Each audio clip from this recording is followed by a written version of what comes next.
Sega.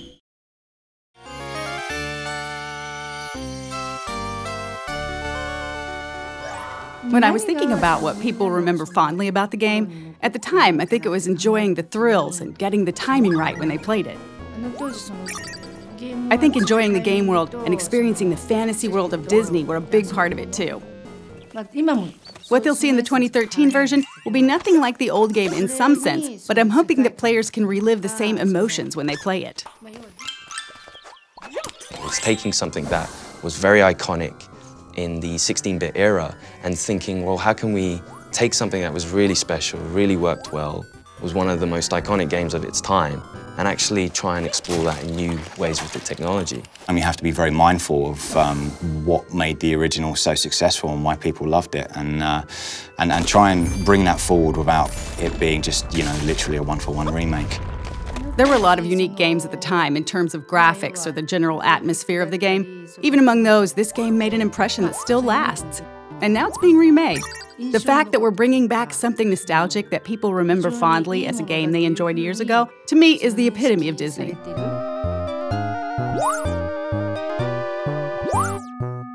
The original game, it just had a lot going for it. I think even the name Castle of Illusion was something cool, straight away Castle of Illusion says, oh, what's that? Oh, what's inside that castle? And then you've got Mickey Mouse, biggest character in the world, so straight away you're like, oh, that's awesome, we're gonna play Mickey Mouse through this Castle of Illusion. And it innovated on all levels, camera, control, platforming, and I think the core gamers absolutely loved it. So that in essence, it's a very simple platformer, but it grabs the magic of Disney, the magic of Mickey. It was my first time making a game, so I came up with ideas I thought might be interesting and things I thought would help flesh out the fantasy world without being hesitant about how difficult or unconventional they might be. In that sense, I think that helped us make a unique game. First, the animation was unique in that it used a remarkable number of frames in the animation for its time. We tried to use as many techniques from film animation as we could. Also, we put a lot of energy into the backgrounds for its time, packing in as much as we could given the memory constraints. I think both efforts paid off in terms of the game's graphic quality.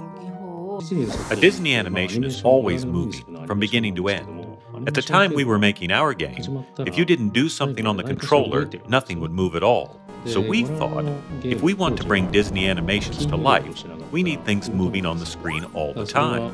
These days you see it in almost all games, but at the time, we were one of the first games where your character would move even when you're not doing anything. The amount of memory or VRAM that we had to work with at the time was really tiny. You need memory to make good, rich animations, but the way VRAM had been used prior to that point wasn't very well suited for animations like that. So we worked with the programmers to rebuild the system from the ground up to let us focus more on the animations. Once we got the animations where we wanted them, we adjusted the character's movements pixel by pixel for a better feel when the player controls him. When we were told to make a Mickey Mouse game, I didn't want to make a game that was just about Mickey being cute. Our focus was on how we could include the Disney World view from their classic movies.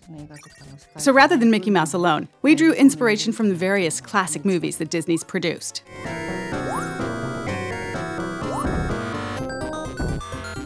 Games at the time were 8-bit or 16-bit, so there wasn't really a lot of room to work with. Most people in the industry weren't putting a lot of work into graphics or creating animations that conveyed a lot of character emotion. When we watched Disney movies and Mickey, it seemed like such a waste to take the fluid animations and beautiful backgrounds and turn them into pixelated graphics. So I think we put a lot more work into the graphics than any other title at the time. When we were making the Dragon Boss for the Candy stage, we couldn't figure out what to use for the dragon's body. Someone from Sega's US office sent us some licorice as a suggestion. Most of the team hated it, but I couldn't stop eating it. I was holding one of the hollow ones in my mouth and breathing through it like a straw as I worked, and ended up filling the whole room with the smell. When we were working on this game, I was focused on animations and recreating the world of Disney, and now, modern technology can deliver Disney visuals directly and cinematically rather than via blocky pixel graphics. The new game will be able to recreate the world of Disney movies on a level that we weren't able to reach. The world the game creates, and the game itself as well, will be that much closer to the world you see in the movies. People will be able to enjoy that as they play. The original game had this, and it's there in the remake as well. The essence of Disney, a positive world of dreams, peace, and imagination. It's the epitome of Disney, and I hope everyone enjoys that in the new game, too.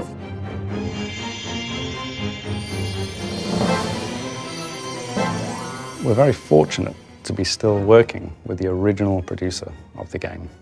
I don't think many other studios have ever had that opportunity. Sega actually approached us about this a number of times, so I've seen prototypes and ideas from other developers as well.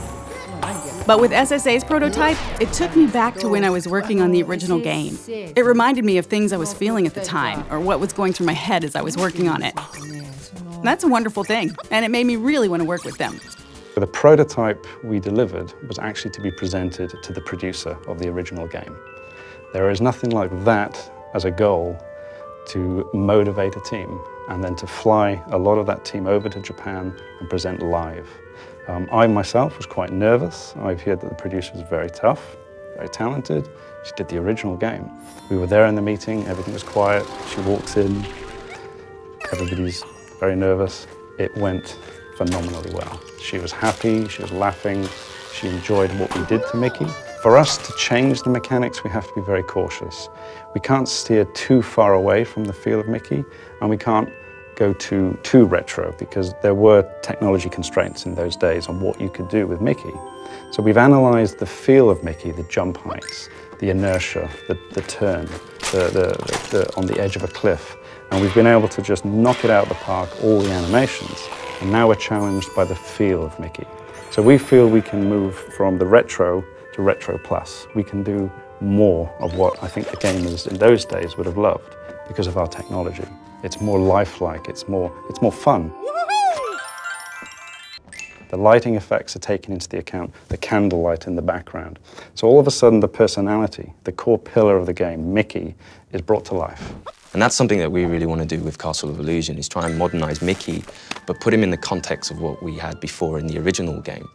And our challenge then is to try and improve the animations, the look and feel of Mickey, the characters around Mickey, the environments that he's in, and even the music score is a massive part of that whole Disney package. Primarily, we're able to do a lot more with the sound effects, the mixing, the environmental effects. I mean, these are all things that we come to expect without realizing it. If a fan of the original picks up and plays the new Castle of Illusion, I think they're going to be really surprised. I think they're going to feel like this is Castle of Illusion, and I think we've played a few little tricks on them along the way. And I think if they're looking out for those things that they remember, they're going to see them and a few extra as well. That's the thing I'm most nervous about. When people who've played the game before get their hands on the new game, what will they think? I can't wait to find out. It's expressed in a completely different way, but the essence is the same. So I hope the enjoyment they experience from it is the same.